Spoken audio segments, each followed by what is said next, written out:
Venerable Maestro Samael Aum Weor, Buda Maitreya Ella Mater Kalki Avatara Kalki, A de la nueva era de Acuario, de la nueva era de Acuario, necesidad de cambiar la forma de pensar, TEMARIOFASEA, ante todo es necesario conocer las leyes de trabajo esotérico, gnóstico, si es que en realidad de verdad queremos un cambio radical y conscientivo. En nombre de la verdad, diremos que si por alguna parte hemos de empezar a trabajar sobre sí mismos, tiene que ser en relación con la mente y con el sentimiento. Samael Aum Weor, AUMTATSATTANPANPAZ, http www.GNOSIS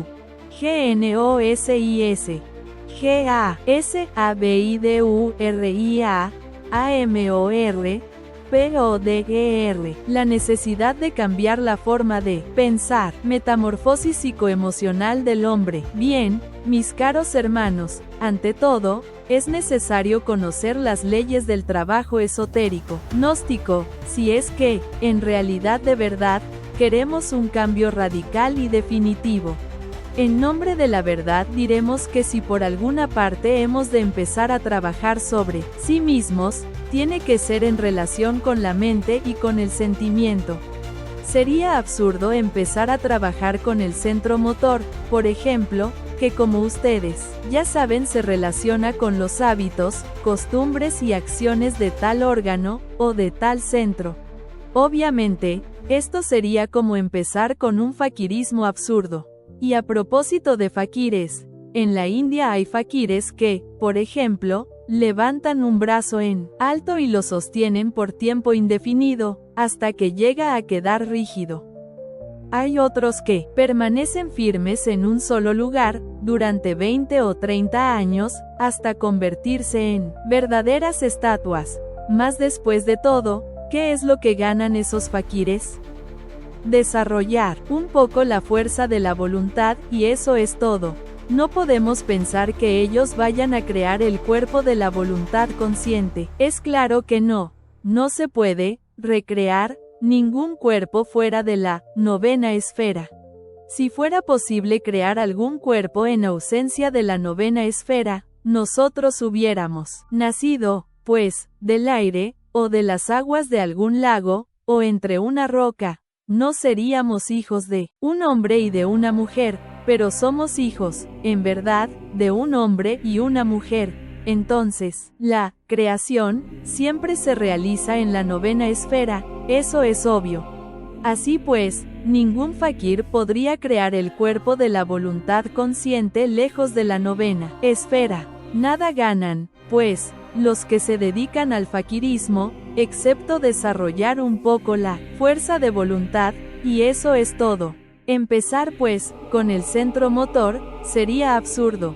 Aún más, empezar a trabajar con el centro sexual sin tener una información correcta del cuerpo de doctrina gnóstica, pues, es absurdo. El que empieza en esas condiciones no sabe lo que está haciendo, no tiene conciencia clara del trabajo en la forja de los cíclopes, y puede caer, es obvio, en gravísimos errores. Recordemos que el primer centro es el intelectual, el segundo el emocional, el tercero, el motor, cuarto el instintivo, quinto el sexual. Existe también el sexto, que es la emoción superior, y el séptimo, el mental superior. Pero si empezáramos, en realidad de verdad, con los centros inferiores de la máquina orgánica, caeríamos en el error. Antes que todo, en estos estudios, debemos empezar por los centros intelectual y emocional. Necesitamos, en verdad, cambiar nuestra forma de pensar, de lo contrario, marcharemos por el camino del error.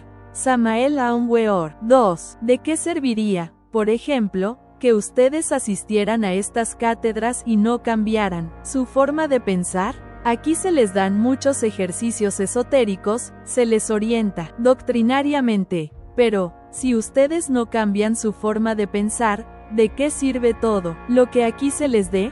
Se les dice que hay que disolver el ego, se les dice que hay que sacrificarse por la humanidad, se les dice que hay que crear los cuerpos existenciales superiores del ser, etc.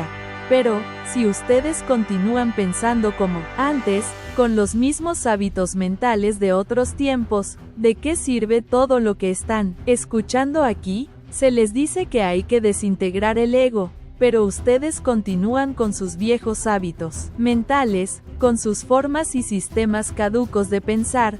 Entonces, ¿de qué les sirve la información que se les está dando? En las Sagradas Escrituras se habla muy claramente, y precisamente, muy cerca de Juan el Bautista, sobre aquello del vino viejo y el del vino nuevo.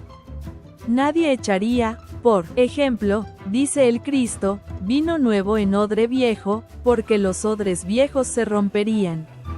Así, pues, que para el vino nuevo se necesitan odres nuevos. También dice el gran Kabir Jesús que a nadie se le ocurriría remendar o poner remiendos a ropa vieja, con pedazos, dijéramos, de ropa nueva. Verbigracia o por ejemplo, romper un traje nuevo para remendar uno viejo. Eso sería absurdo, ¿verdad?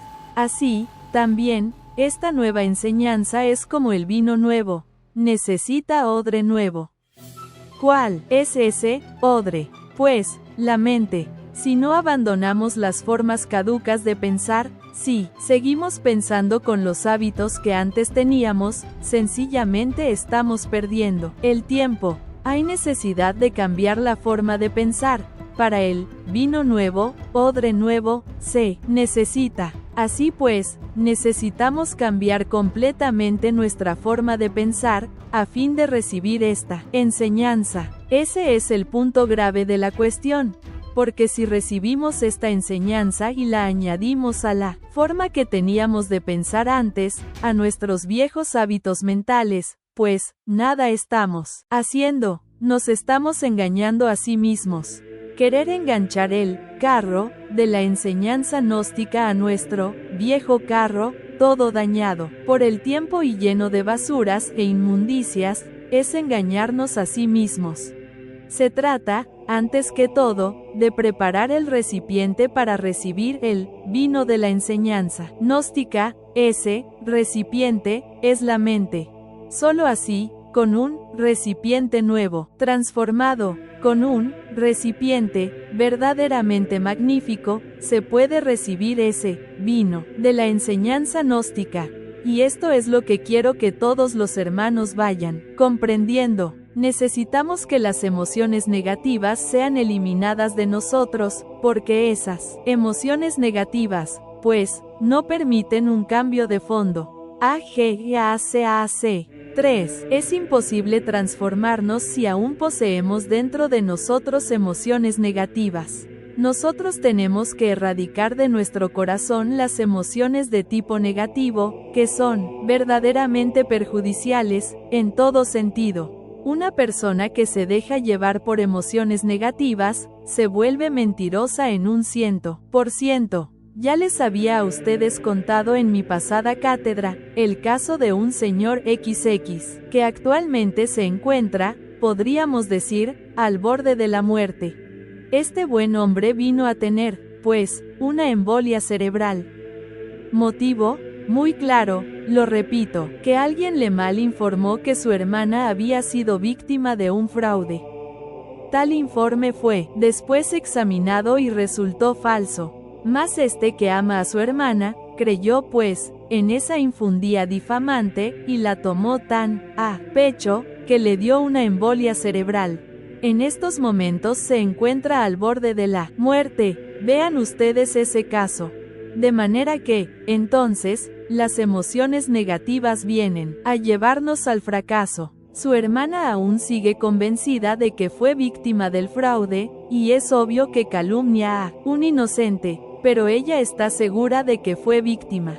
Personalmente examiné el caso, y me di cuenta que ella misma se estaba autoengañando, se estaba mintiendo a sí misma, víctima de las emociones negativas, y a su vez, calumniando a otro en forma inconsciente.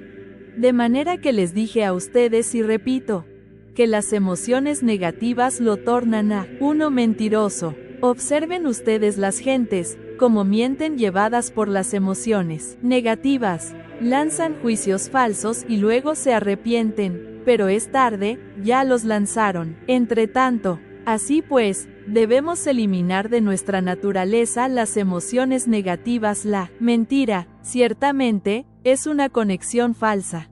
Lo normal es que la energía del Padre, la vida del anciano de los días, es decir, de nuestro ser interior profundo, fluya a través de la organización cósmica interior, hasta llegar a la mente. Pero, si nosotros hacemos una conexión falsa, ya no puede fluir esa energía. Es como si se cortara el alambre eléctrico. La energía eléctrica entonces no llegaría al foco o a los focos que nos iluminan. Así pues, la mentira, ya les dije y repito, es una conexión falsa.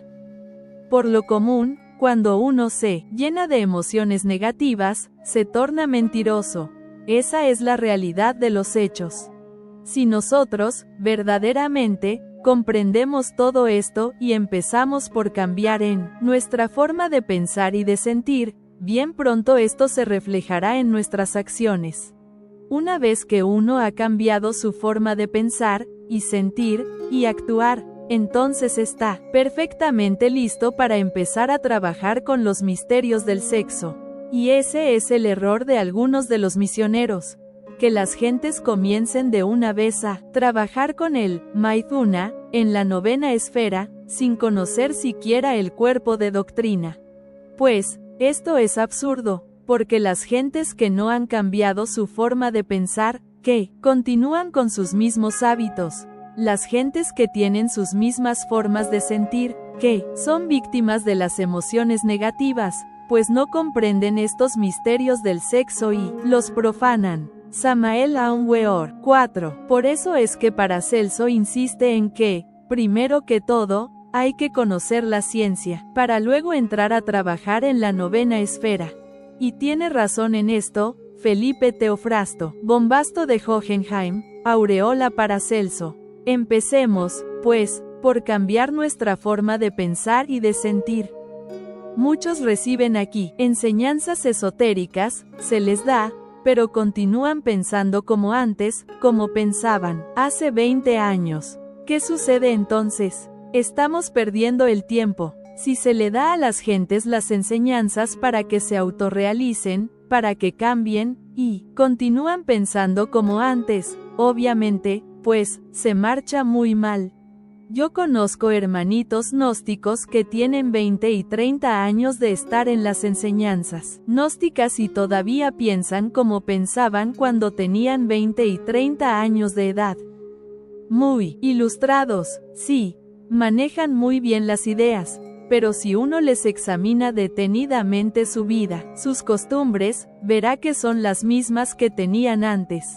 Conozco hermanos, hasta muy juiciosos, misioneros y todo, que platican muy bien sobre la gnosis, que manejan el cuerpo de doctrina en forma extraordinaria, pero los he estado observando y resulta que actúan como cuando no eran gnósticos, actúan como actuaban hace 30 años atrás, tienen las costumbres viejas que tenían cuando nada sabían de estos estudios, continúan con esas mismas viejas costumbres. ¿Qué están haciendo esos hermanos entonces?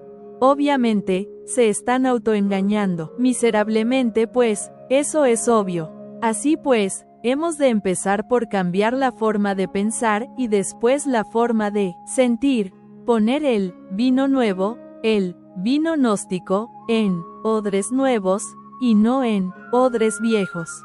Una mente decrépita, llena de hábitos viejos, de hábitos de hace 20 y 30 años atrás, no está preparada para recibir el vino de la gnosis. Una mente así, necesita, forzosamente, pasar por un cambio total. De lo contrario, pues, se está perdiendo el tiempo miserablemente. Con todo esto, ¿qué es lo que queremos saber? Pues despertar conciencia, ¿verdad? Esa es la verdad, eso es lo que queremos. Despertar. En el mundo oriental no se ignora que la gente está dormida, nadie lo ignora, pero en el mundo occidental la gente cree que está despierta, y sin embargo hacen cosas que no quieren hacer, se lanzan a la guerra, cuando no quieren ir a la guerra, pero siempre van, aunque no quieran. ¿Por qué? Porque están hipnotizados. Ustedes saben que a un sujeto hipnotizado, por ejemplo, le ordenamos que vaya a matar a alguien, va y lo mata. Y eso ya está previsto en el Código Penal de todos los países de la Tierra. Así también sucede con las gentes de todas las latitudes. Están hipnotizadas pero creen que están despiertas. Si se les dice que ha llegado la hora de ir a la guerra, van a la guerra. No quieren ir pero van. ¿Por qué? Porque están hipnotizadas y el hipnotizado está. Esto es gravísimo y tremendamente cierto. ¿Qué necesitamos salir del sueño hipnótico? Eso es verdad. Pero bueno, vamos a ver cómo salimos del sueño hipnótico. Si estamos contentos con nuestros hábitos mentales, AGACAC. 5. Con nuestro sistema de razonar, con nuestros hábitos sentimentales, con nuestros distintos hábitos o costumbres, adquiridas por la herencia y por la familia, entonces, aunque estemos escuchando aquí, en esta sala, las enseñanzas, sencillamente estamos perdiendo el tiempo. Pregúntense ustedes a sí mismos, ¿para qué han venido? ¿Con qué objeto están ustedes reunidos en esta sala? Si están aquí reunidos por mera curiosidad, pues, vale más que no hubieran venido. Si de verdad les anima el anhelo de cambiar, pero continúan muy contentos con sus viejas normas de pensar, sencillamente se están autoengañando. Si es que ustedes quieren enganchar el carro de la gnosis a su viejo tren, carcomido por el tiempo y podrido hasta el tuétano de los huesos, pues están haciendo un juego muy tonto, que a nada les conduce. Así pues, no nos engañemos a sí mismos. Si ustedes quieren cambiar, seamos serios y empecemos por cambiar nuestra forma de pensar.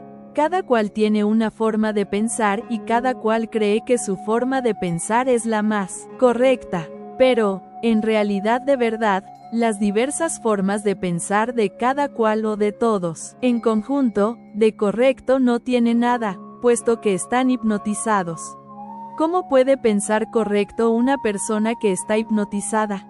Pero ustedes creen que están pensando correctamente, he ahí su error. Sus hábitos mentales no sirven. Si es que quieren cambiar, bueno, aquí tienen la enseñanza nueva, aquí tienen el vino de la gnosis. Pero por favor, traigan odres nuevos para ese vino, no odres viejos. Porque el vino nuevo rompe los odres viejos. Me interesa darle la enseñanza a los hermanos, pero darla seriamente. Y por eso les invito a cambiar su forma de pensar. ¿Han reflexionado acaso ustedes en lo que es la conciencia? ¿A qué podrían comparar la conciencia? Pues, a un foco de luz, que lo dirijo hacia una parte o hacia otra parte. Eso es obvio. La conciencia debemos de aprender a colocarla donde debe de ser colocada. Donde esté nuestra conciencia, allí estaremos nosotros. Ustedes que me escuchan en estos momentos, ¿están seguros de que la conciencia de cada uno está aquí? Sí está aquí, me place. Pero, ¿estamos seguros de que está aquí? Puede ser que esté en este momento en la casa, puede ser que esté en la cantina, puede ser que esté en el supermercado y que tan solo aquí estemos viendo la personalidad de fachada de tal o cual hermano. Así pues, donde está la conciencia, ahí estamos nosotros. La conciencia es algo que hay que aprender a colocar inteligentemente donde debe ser colocada. Samael Aun Weor. 6. Si colocamos nuestra conciencia en una cantina, se procesará en virtud de la cantina. Y si la colocamos nosotros en un casa de citas, se procesará allí. Y si la colocamos nosotros en un mercado, tendremos un buen mercader o un mal mercader.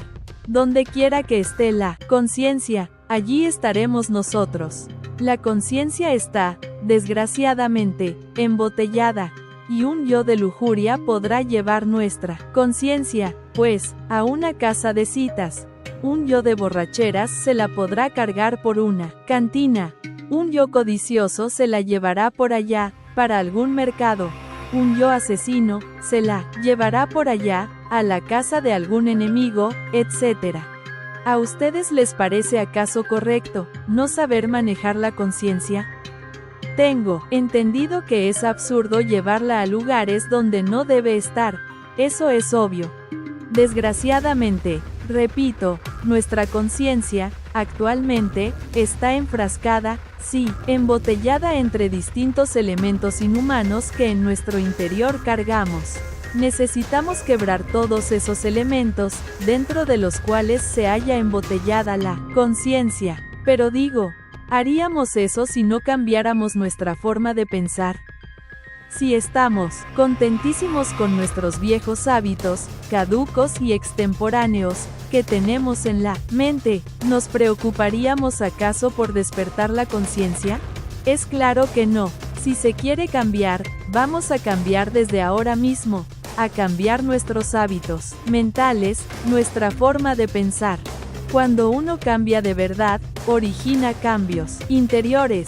Cuando uno recambia su forma de pensar, puede entonces pensar en cambiar totalmente en su interior. Pero si uno no cambia en su forma de pensar, si aquí en esta mente siguen existiendo los viejos hábitos extemporáneos, ¿cómo puede uno decir que va a provocar un cambio en su conciencia interior? Eso no es posible. Sería contradictorio que pensáramos en una cosa e hiciéramos otra. Realmente que no es posible. Así que necesitamos hacernos dueños de nuestra propia conciencia, colocarla donde debe colocarse, ubicarla donde debe ubicarse. Aprender a ponerla en un lugar y aprender a quitarla, es un don maravilloso, pero un don que nosotros no estamos usando sabiamente. Realmente, lo único que tenemos dentro es la conciencia, es lo más digno que tenemos, lo demás no es digno. Los diversos agregados psíquicos que nosotros tenemos, en modo, algunos son dignos. Lo único digno, lo único real, lo único que vale la pena en nosotros, es la conciencia. Pero está dormida, no la sabemos manejar. Los agregados psíquicos se la llevan, para donde ellos quieren. Nosotros, realmente, no sabemos usarla, y eso es verdaderamente lamentable. Si queremos un cambio, pero un cambio de fondo, debemos también ir aprendiendo a saber qué cosa es eso que se llama conciencia. En el mundo oriental se nos ha dicho que, antes de que nazca en nosotros el Bodhisattva, debe surgir en nosotros el Bodhisattva. AGACAC 7. Pero bueno, ante todo, ¿qué cosa es eso que se llama Bodhisattva? Algunos de ustedes sabrán y otros no sabrán. La Blavatsky dice que, un maestro que posea los cuerpos causal, mental, astral y físico, es un bodhisattva, que el alma humana o alma causal, vestida con tales cuerpos, es un bodhisattva. Ella hace plena distinción entre el maestro en sí, que es Atmanbudhi, o sea el íntimo, y la Almaconcienia, y el bodhisattva, que es el alma humana revestida con los cuerpos existenciales superiores del ser. Pero el budismo del Mahayana, o el budismo mahayánico, es más exigente, no reconoce como bodhisattvas, sino a aquellos que se han sacrificado por la humanidad a través de sucesivos Mahamanvantaras. Hay dos clases, dice el budismo mahayánico, de seres. Los unos, por ejemplo, serían los Buddhaspratyekas, y los aspirantes a Budas Pratyekas, que son los Sravakas. Estos no se sacrifican por la humanidad jamás, nunca. Luchan sí, por cambiar, y cambian, pero nunca dan sus vidas por sus hermanos, y claro, jamás tampoco encarnan al Cristo íntimo. Los otros son los bodhisattvas verdaderamente, aquellos que han renunciado a la felicidad del nirvana por amor a la humanidad.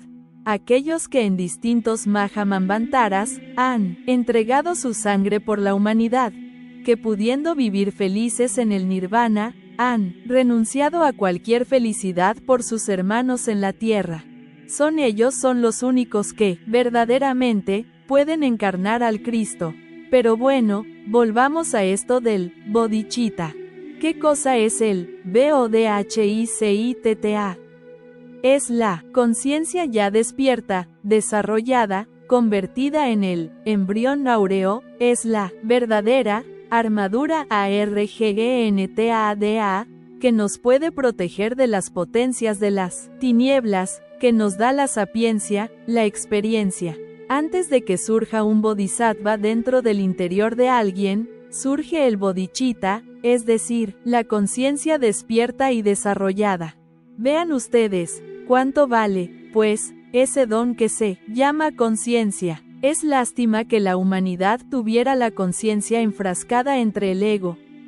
Y es claro que, mientras las gentes continúen pensando como piensan, sintiendo como sienten y con sus mismas viejas costumbres rancias, no podrán despertar la conciencia, continuará esta hipnotizada. Y en secuencia, o como corolario, diremos que nunca surgirá, en gente así, el bodhicitta. Cuando el bodhicitta, que es la conciencia desarrollada y despierta, surge en uno, en el aspirante, entonces pronto aparece el bodhisattva. Obviamente, el bodhisattva se va formando dentro del clima psicológico del bodhicitta. Es grandioso el bodhicitta. Samael Aun Weor. 8. En realidad de verdad, mis queridos hermanos, es grande cuando uno, verdaderamente, cambia su forma de pensar, porque entonces y solo entonces, trabajará para despertar la conciencia. Entonces y solo entonces, hará un trabajo serio que lo conduzca al nacimiento del bodhicitta. Antes, no es posible. Vivimos en un mundo, desgraciadamente, doloroso. Todos ustedes están llenos de dolor, de sufrimientos. Felicidad no existe en este mundo, no es posible. Mientras haya ego tiene que haber dolor. Mientras continuemos con nuestra forma rancia de pensar, no podremos ser dichosos. Mientras seamos víctimas de las emociones negativas, cualquier género de felicidad se hace imposible. Nosotros necesitamos, en verdad, llegar a la felicidad. Mas no podríamos nosotros conseguir tal logro si no despertáramos la conciencia, y nunca despertaríamos la conciencia si continuáramos con la forma que tenemos actualmente de pensar. Así pues que, primero, miremos cómo estamos pensando, cambiemos esa forma anticuada del pensamiento, preparemos nosotros odres nuevos para el vino nuevo, que es la gnosis, y así trabajaremos de verdad, pero seriamente.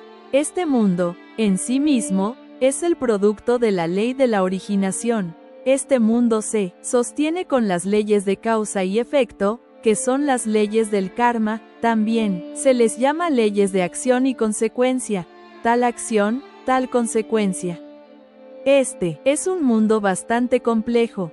Es un mundo de asociaciones, combinaciones múltiples, dualismo incesante, lucha de los opuestos, etc. En estas circunstancias, no es posible que exista en este mundo la felicidad. Cada uno de nosotros tiene que pagar su karma, estamos llenos de deudas. Ese karma, obviamente, nos trae mucho dolor, mucha amargura, no somos dichosos. Muchos piensan que podríamos llegar a la felicidad a través de la mecánica de la evolución. Es un concepto falso, porque la mecánica es mecánica. La ley de la evolución, y también la de la involución, constituyen el eje mecánico de esta maquinaria que se llama naturaleza. Hay evolución en el grano que germina, en la planta que se desarrolla, y al fin, da frutos. Hay involución en la planta que ya entra en decrepitud y por último se convierte en un montón de leños. Hay evolución en el niño que se forma en el claustro materno, en la criatura que nace, que crece, y que se desarrolla y vive a la luz del sol. Mas también existe involución en el ser humano que envejece, decrece, entra en decrepitud, y al fin, muere.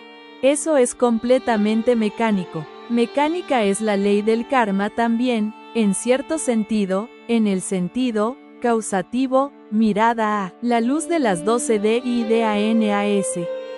Ahí hay mecánica. AGACAC. 9. Nosotros necesitamos libertarnos, precisamente, de la ley del karma.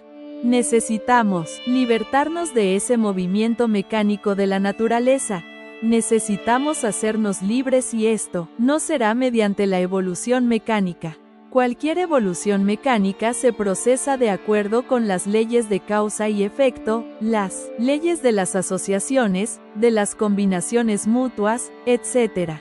Lo que es mecánico, es mecánico. Nosotros necesitamos libertarnos de la ley de la evolución y también de la ley de la involución. Necesitamos dar el gran salto para caer en el vacío iluminador. Obviamente, existe pues una antítesis entre la teoría de la relatividad, que predicara un Einstein, y el vacío iluminador. Lo relativo es relativo. La maquinaria de la relatividad funciona con la ley de los opuestos, con el dualismo, etc. En la lucha de las antítesis, hay dolor, y eso no es felicidad. Si queremos la auténtica felicidad, debemos salirnos de la mecánica esta de la relatividad, dar el gran salto, repito, para caer entre el seno del vacío iluminador. Yo experimenté el vacío iluminador en mi mocedad, apenas si tendría unos 18 años de edad, cuando pude dar el gran salto, pasar más allá del tiempo y vivenciar eso que no es del tiempo, eso que podríamos llamar la experiencia del Prajna Paramita, en su más crudo realismo. No está de más en enfatizarles a ustedes la noticia de que tal vivencia pudo ser repetida 3 veces. Supe entonces lo que era el SUNYATA, lo pude vivir. En el vacío iluminador no existe el dualismo conceptual de ninguna especie. La maquinaria de la relatividad no funcionaría en el vacío iluminador. La ley de las mutuas combinaciones y asociaciones mecánicas no es posible en el vacío iluminador. Toda la teoría de la relatividad de Einstein quedaría destruida en el vacío iluminador. Indubitablemente, la experiencia del vacío iluminador solo es posible en estado de samadhi. En estado de samadhi, o como se dijera también, en el estado de prajna paramita. En el vacío iluminador no existen formas de ninguna especie. Podría decirse que allí pasa uno más allá del universo y de los dioses. En el vacío iluminador puede darse una respuesta correcta a aquello de que, si todo el universo se reduce a la unidad, ¿a qué se reduciría la unidad? Tal respuesta no es posible para la mente lógica, o por lo menos para la mente que funciona de acuerdo con la lógica formal. Pero en el vacío iluminador no es necesaria tal respuesta. Tal respuesta allí es una realidad patente, definida.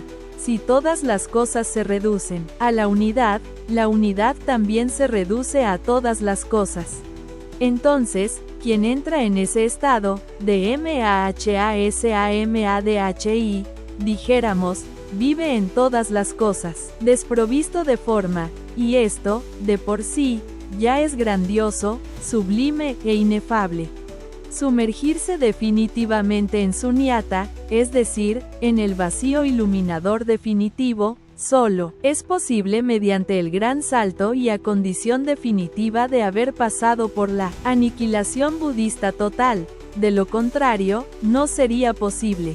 Samael Aun Weor. 10. En aquella época, aún no había pasado yo por la aniquilación budista, y obviamente, a medida que me acercaba a la gran realidad, la conciencia se expandía en forma desmesurada. Es obvio que en esta situación, no habiendo pasado por la aniquilación budista, sentí indecible terror, motivo por el cual regresé al universo de la relatividad de Einstein. Repito, 3 veces experimenté con el vacío iluminador, y supe, en el Sunyata, experiencia trascendental vivida, que hay más allá del vacío algo, que eso que se llama TALIDAD, la gran realidad. Lo supe con una intuición de tipo trascendental, porque en el terreno de la intuición, o dentro del mundo de la intuicionalidad, hay distintos grados de intuición.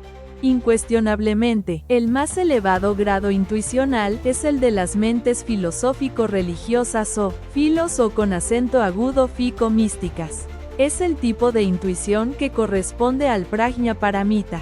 Esta facultad, pues, me permitió saber que más allá del mundo del vacío iluminador, está la gran realidad. Bien, quiero afirmarle a ustedes, en forma enfática, que este camino de la gnosis conduce a la gran realidad.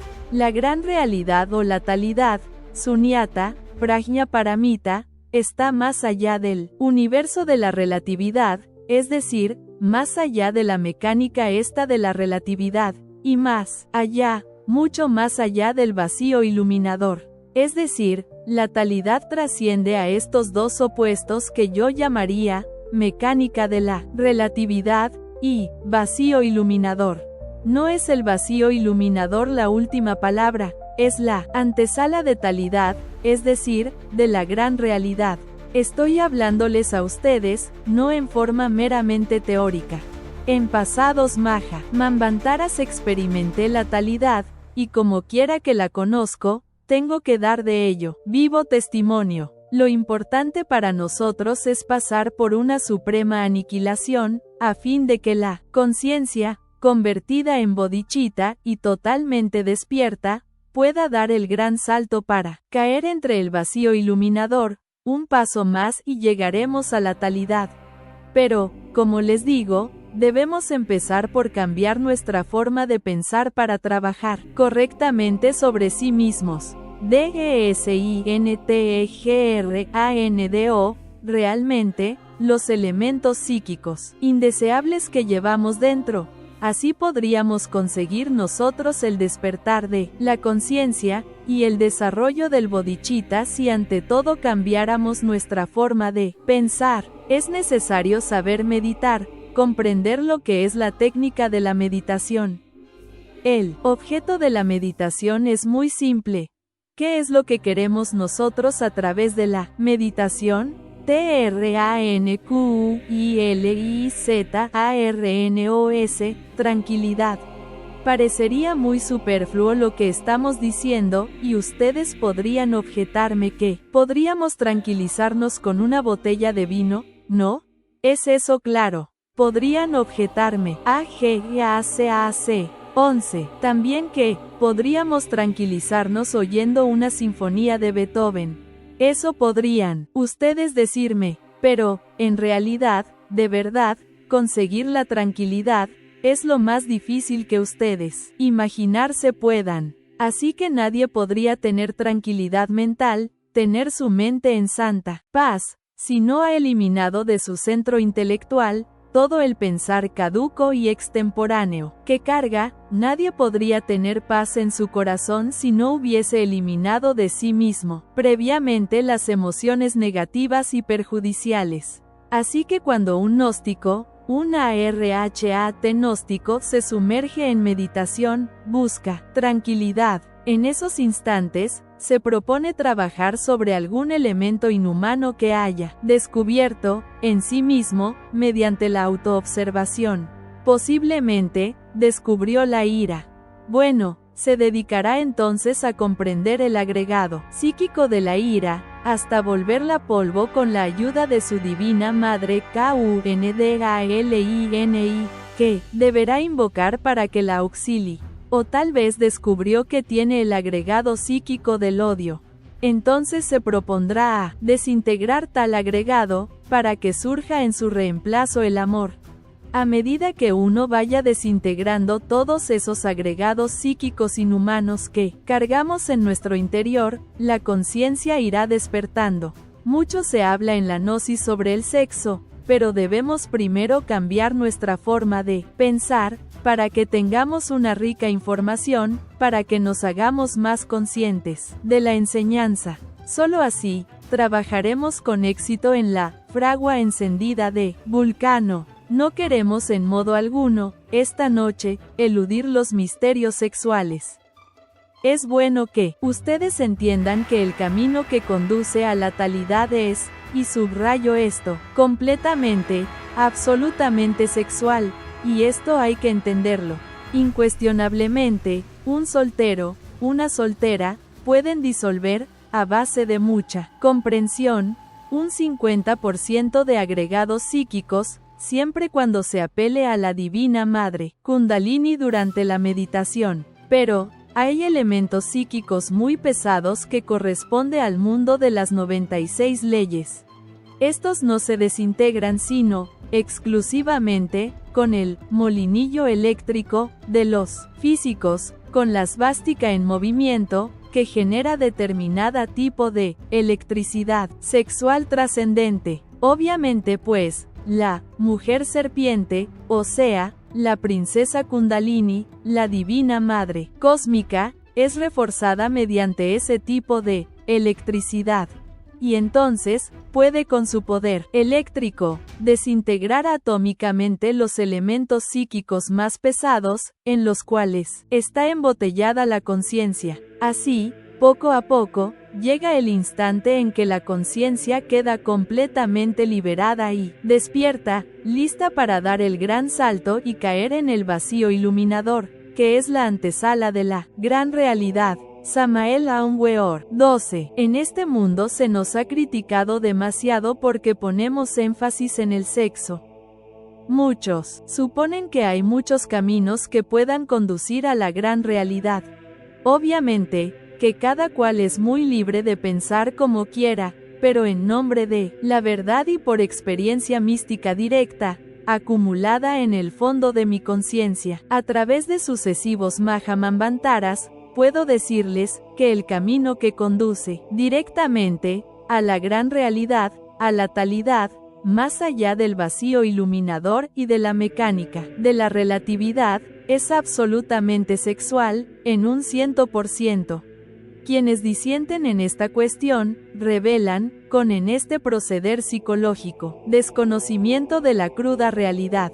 Es obvio, que quien ha tenido verdadera experiencia en estas cuestiones, a través de sucesivos Mahamanvantaras, sabe muy bien, que así es, y que no es posible de escaparse, definitivamente, de la mecánica esta de la relatividad, por otra puerta o por otro camino que no sea el directo, el que lleva a la gran realidad. Sunyata es un término budista muy interesante, que nos indica, perfectamente, la experiencia mística vívida del que no solamente haya experimentado el vacío iluminador, sino, repito, dentro del terreno estrictamente místico budista, disiento con muchos místicos o budistas ortodoxos, que ponen el vacío iluminador como el máximo. Nosotros, los gnósticos, vamos más allá de la mecánica de la relatividad, más allá de esta maquinaria de la teoría de la relatividad, de un Einstein, fundamentada en dualismo conceptual, y también, mucho más allá del vacío iluminador. Nosotros queremos la gran realidad, la experiencia vívida, Sunyata, la vívida experiencia de los Prajna Paramitas. Gracias a Dios, tenemos nosotros en nuestro interior, la conciencia. Es, precisamente, el don más precioso. Lástima que esté enfrascada entre el ego. Pero si conseguimos libertar a la conciencia, entonces estaremos listos para el gran salto, para el salto supremo. Una conciencia libertada, es una conciencia que puede sumergirse en la gran realidad de la vida libre en su movimiento. Esta gran realidad es felicidad inagotable, más allá del cuerpo de los afectos y de la mente. Es una felicidad imposible de describir con palabras. Todos queremos la felicidad y no tenemos la felicidad. Necesitamos ser felices, pero no es posible ser felices en un mundo de combinaciones. no es posible ser felices dentro de esta maquinaria de la relatividad. Recuerden ustedes que el ego es tiempo, que el ego es un libro de muchos tomos y que está expuesto a las leyes de causa y efecto. Es hora de que pensemos en libertarnos del karma, libertarnos de este mundo doloroso, de esta maquinaria tan infernal. Es hora de que pensemos nosotros en la dicha verdadera de la gran realidad. Por eso, les invito esta noche a cambiar su forma de pensar. Porque si ustedes cambian, podrán trabajar sobre sí mismos para libertar la conciencia. Pero si ustedes no cambian su forma de pensar, si solamente quieren esta doctrina para engancharla a su AGACAC 13 tren, un carro más enganchado a su tren viejo, decrépito y degenerado, pues están perdiendo el tiempo. Pero la felicidad para ustedes, la verdadera dicha del ser. Así, mis caros hermanos, hasta aquí la plática de esta noche. Sin embargo, hay algo que debo añadir, antes de cerrar esta plática. Necesitamos que ustedes aprendan a meditar profundamente, que sepan meditar. Cuando uno ha conseguido, pues, una verdadera concentración, llega a una verdadera dicha. Vean ustedes, si yo no hubiera tenido en vida la experiencia del vacío iluminador, allá en mi mocedad, no estaría hablándoles ahora en la forma en que les estoy hablando. Esa experiencia vívida jamás se borró de mi conciencia, ni de mi mente, ni de mi corazón.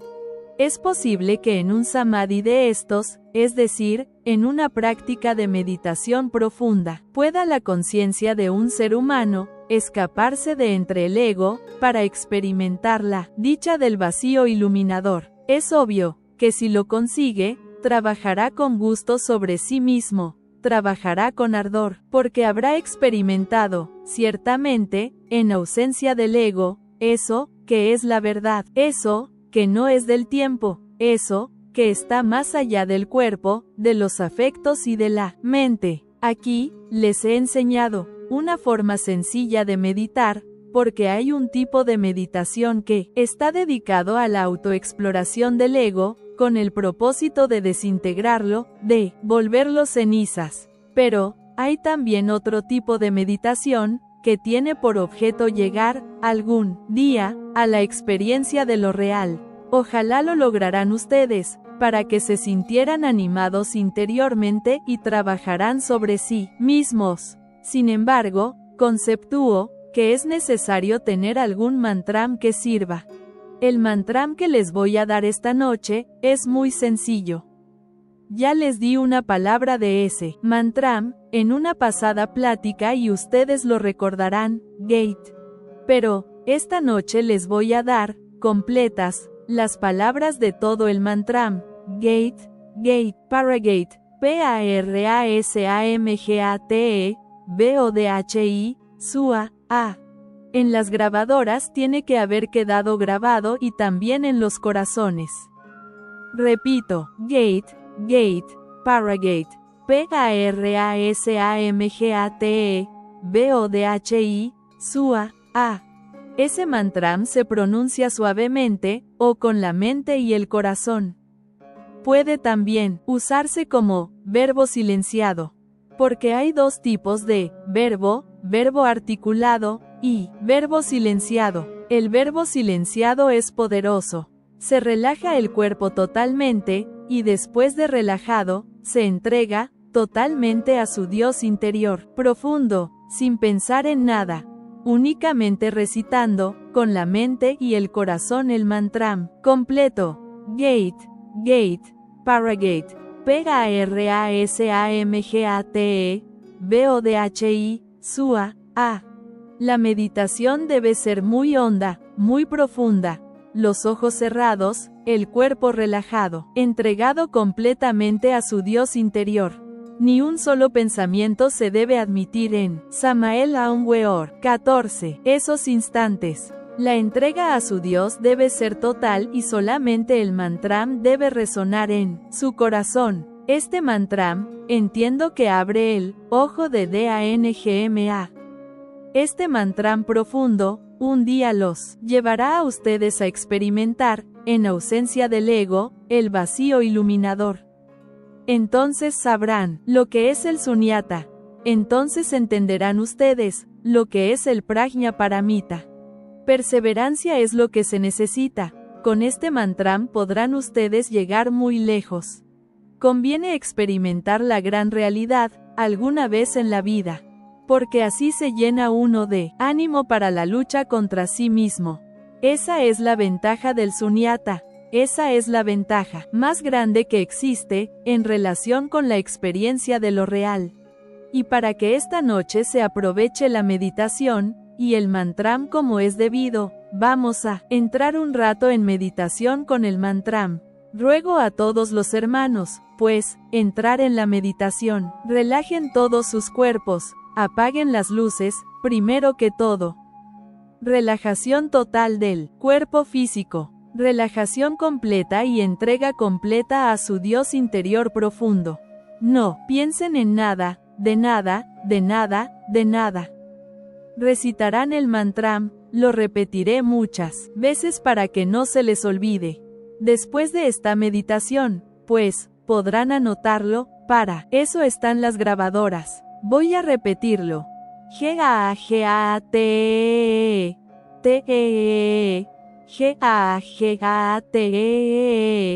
T-E-E, P-P-A-R-A-G-A-R-A-G-A-T-E, T-E-E, P-P-A-R-A-S-A-M-G-A-R-A-S-A-M-G-A-T-E, T-E-E, B-O-D-H-I, B-O-D-H-I, S-U-A, S-U-A, H-A,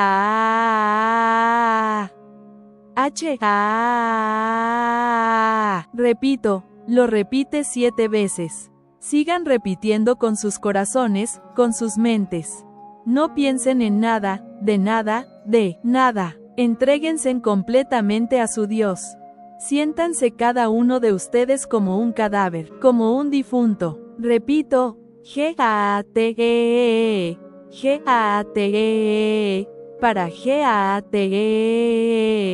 P-A-R-A-S-A-M-G-A-T-E, B-O-D-H-I, S-U-A, H-A. Continúa repitiendo varias veces. Sigan repitiendo. A-G-A-C-A-C. 15.